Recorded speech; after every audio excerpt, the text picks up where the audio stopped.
The New York Knicks are now on an 8-game winning streak after their Wednesday night win against the Atlanta Hawks and currently the 4th seed in the East. The Hawks-Knicks game was close and these two teams went into overtime. Julius Randle was able to lead the Knicks with his 40 points. The Knicks currently have a defensive rating of 108.2, which ranks 3rd in the league. With the team's emphasis on protecting the rim, they have established themselves as an elite defensive team with head coach Tom Thibodeau at the helm. In this video, we will be looking back at the overtime of the Hawks-Knicks game to see how they were able to pull out this close game. With 26 seconds left to go in the 4th quarter, the Knicks were up by 1. With the ball, the Knicks went to Julius Randle. As Randle came up the floor, the Hawks threw an immediate double team to take the ball out of his hands. The Knicks are able to get the ball back to Randle on the wing, and Randle is able to isolate against John Collins and power through him to the rim for the layup. And with 8.4 seconds left, the Knicks are up by 3 and the Hawks needed to get a good look for an open 3. On the inbound, Bogdan comes up along the elbow, then cuts to the left corner as he is screened by Capella. Reggie Bullock gets caught in the screen and Noel is late to react and switch onto Bogdan. This results in a rhythm catch and shoot 3 to tie up the game. With 6.2 seconds left in the 4th quarter, the Knicks went to Julius Randle on the inbound. Randle fakes coming up the top of the key, then cuts to the elbow where he gets the ball. Randle gets an ISO against Solomon Hill in the post, but doesn't connect on the turnaround fadeaway for the win.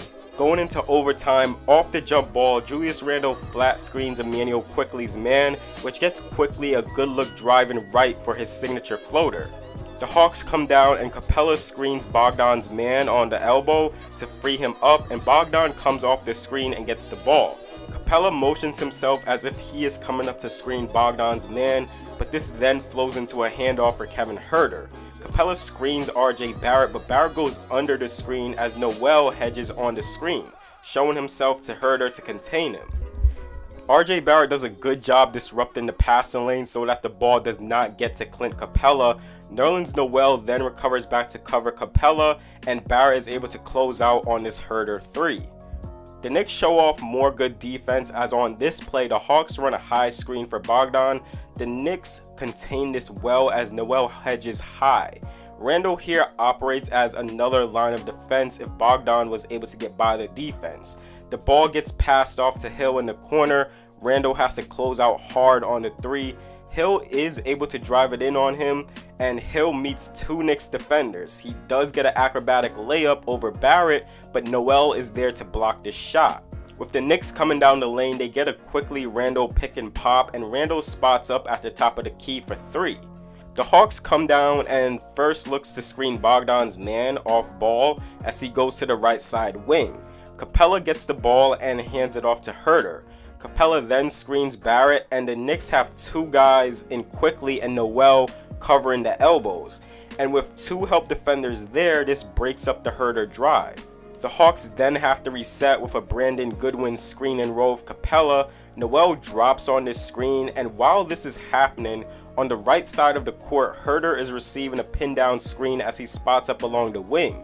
This may have been an illegal screen as Barrett struggled to get over with Hill moving his body, but the Knicks get bailed out with the Huerter miss.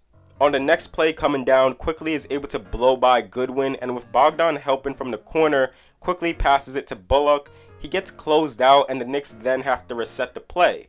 This Randle pump fake gets Hill out of defensive position, and Randle's able to get inside but gets met by help defenders in Goodwin and Bogdan, and this leaves Bullock open for 3.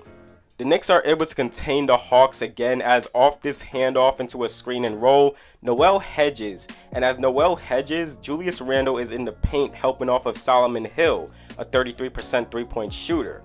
Randle is there to contain the Capella roll until Noel recovers back to Capella. Hill gets the ball and Immanuel Quickley immediately switches to close out on Hill. Hill passes it to Huerter in the corner, and now Randle has to switch on Huerter to close out. This is done so effectively and the Hawks are forced to reset.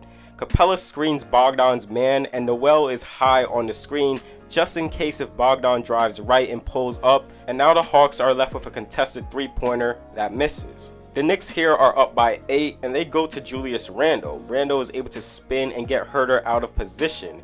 Randle draws the attention of the entire Hawks team, and this leads for a Noel cut-and dunk. Few possessions later, the Hawks get a screen and roll with Lou Will and Capella. Noel hedges high, Lou Will immediately reacts and dumps the pass to Capella on the roll. Randle is the last line of defense here and has to help off of Hill.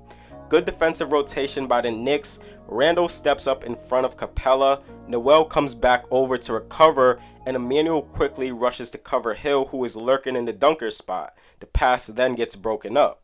The Hawks do end up getting a 3 on the next play, but the Knicks come down and try to get a Randle ISO. This gets double teamed and Randle has to pass it out, and RJ Barrett drives it inside and makes this tough floater.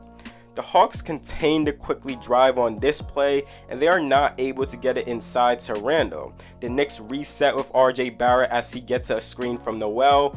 As Barrett starts driving inside, Solomon Hill has his back turned from Emmanuel quickly and is ball watching. Quickly then makes himself available, spotting up on the right wing and drills this 3-point dagger. The Knicks are a well-coached team. They have prioritized rim protection, and they are a versatile team with their defensive schemes. With how Tom Thibodeau has completely turned this Knicks team around, there is no doubt he should be a heavy favorite for Coach of the Year.